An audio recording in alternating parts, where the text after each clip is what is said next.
Peter King here on the Rich Eisen Show. How are you, Peter? Everything is going great, thank you. What was it like in the aftermath? You're always right there in the middle. Walk me through what you did. Obviously went into, I was taping some stuff for a podcast, Okay. sort of an instant podcast. So Interesting. Okay. I got Frank Reich alone for 5 minutes. I got Josh McDaniels alone. Got Trey Burton alone. So I got Jeff Lurie. So I got a few people, and I've got a fun little podcast up at the MMQB. Great. But mostly, Rich, in these circumstances, I find more than like talking to people with my notebook out, I'm more curious to find out, to just observe what happens in the locker room. The pure joy in the Eagles locker room was really special. When you have Malcolm Jenkins on, you got to ask him about his. He had everybody around him, and he was talking to him after the game. And it's very, very rare that 10 or 15 reporters are on the edge of the group listening, because the locker room by that point is open. So we got to hear Doug Peterson talking to his team, Malcolm Jenkins, and that was kind of cool. But the thing that I really enjoyed doing after this game is kind of sleuthing a little bit, because Frank Reich told me that this assistant coach, who nobody's ever heard of, this assistant quarterback coach named Press Taylor, basically has this bank of trick plays that he keeps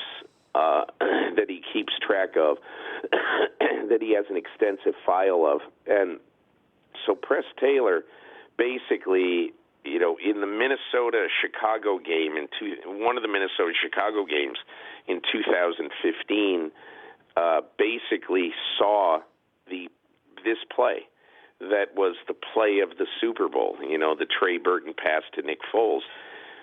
And so then I had to go up and find it. And one of my writers at the MMQB, Kaylin Kaler, was with me up in the press box. And so I said to her, basically, hey, find this play.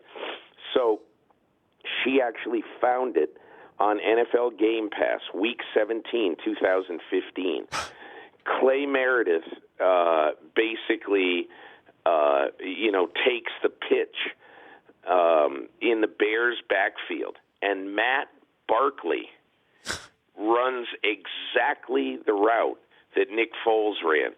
And there we are. It's like 2:15 in the morning, and I feel like high-fiving and hugging Kaylin because she found it. Wow. She found the play at 2:15, and that became a really big piece of my Monday morning quarterback column. And it's those little discoveries that just, by that time of the day, you're pretty tired. Sure. Your energy just gets you so fired up at that point that you could be up for another 6 hours. That really sort of drives you. But that was sort of my favorite thing. And spending 5 minutes with Doug Peterson way in the bowels of their locker room alone, just me and him basically saying that, hey, listen, coaching conservative is a recipe for going 8-8. No doubt.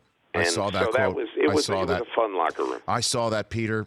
I saw that. It is a great recipe, or certainly in the Super Bowl, it's against Belichick and Brady, or against an offense that's going off. I thought the fourth down play call at the end of the first half, and then that fourth down play call with 5 and change to go for it. Right. That's up there with the Sean Payton onside kick to start the second half of the Saints Super Bowl victory. That goes up there in Super Bowl lore. It's just like, to me, it's when a coach realizes that he's probably not stopping the other team. So what difference does it make if he gives them the ball at the 45 or the 15, really? I mean, does that matter? If they didn't make the 4th and 1 with the great play by Zach Ertz, great play by Foles, but, it was Ertz really stretching for that yard. So what if they don't make it? Honestly, I don't think it's going to make that big a deal, because that Brady's going to get the ball one more time. You know it. Does it really matter based on what you've seen in history?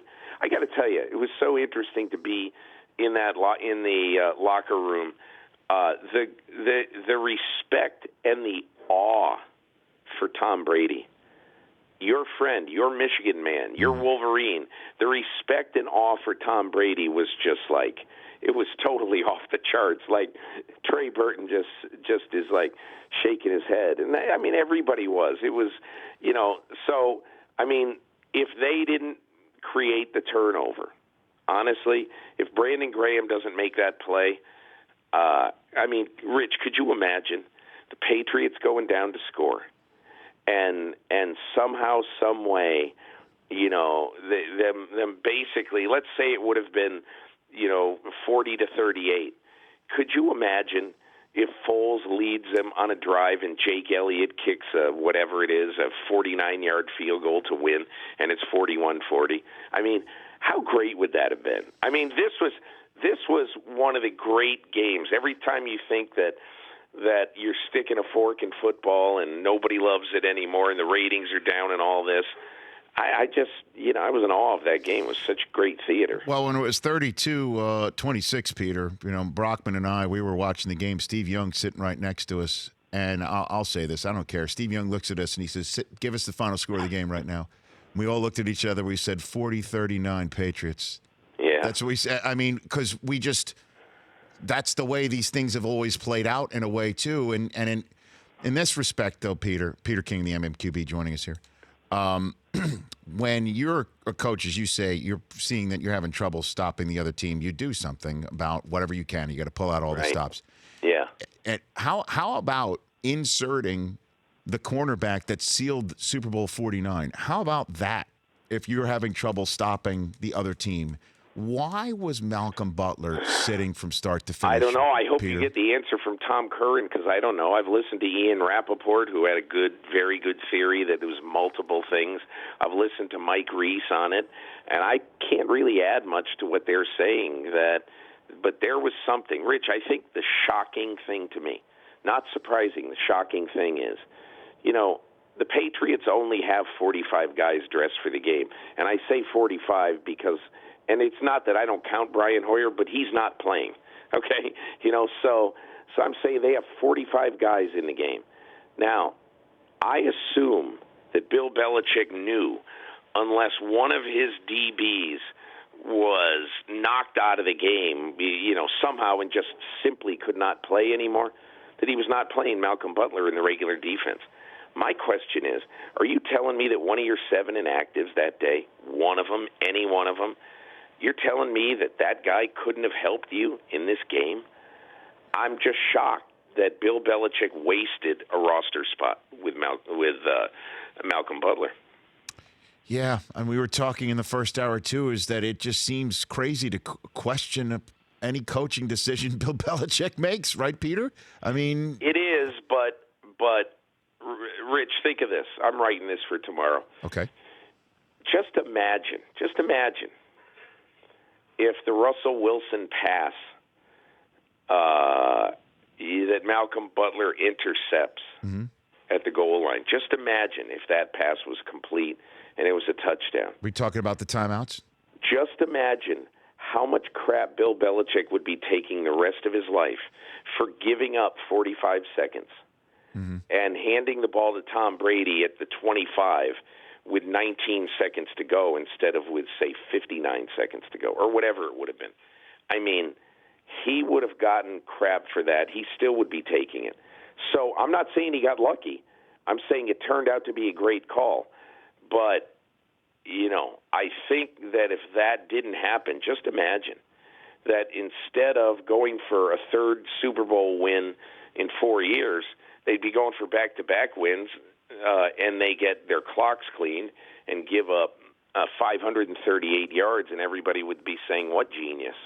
But I'm exaggerating a little bit. Sure. He would still be, without any question, the best quarterback of this modern era, or the best coach of this modern era, but the legend would have been tarnished a bit if Malcolm Butler doesn't pick off that football. A few more minutes with Peter King and the MMQB. What I'd love to ask you to do, if you don't mind, because I'm going to do the same thing when I get to the Combine, would you mind asking around, and because to me this is an underreported story, did the NFL change the way they reviewed replays for the playoffs compared to the regular season. It seems to me the Corey Clement touchdown in the Super Bowl would not have stood as called during the regular season. They went back to the Dean Blandino way of in my opinion, Rich, my opinion. Yeah. That play right there said to me that at some point, and I wrote about it, I got a little bit roasted in some corners, but I told Alberto Riveron to stop playing God. And in my opinion, I will not be surprised, knowing the way the NFL works, if Roger Goodell one day stuck his head into Al Riveron's office or vice versa, and Goodell said, let's stick to the letter of the law. Absolutely incontrovertible evidence that a play is wrong.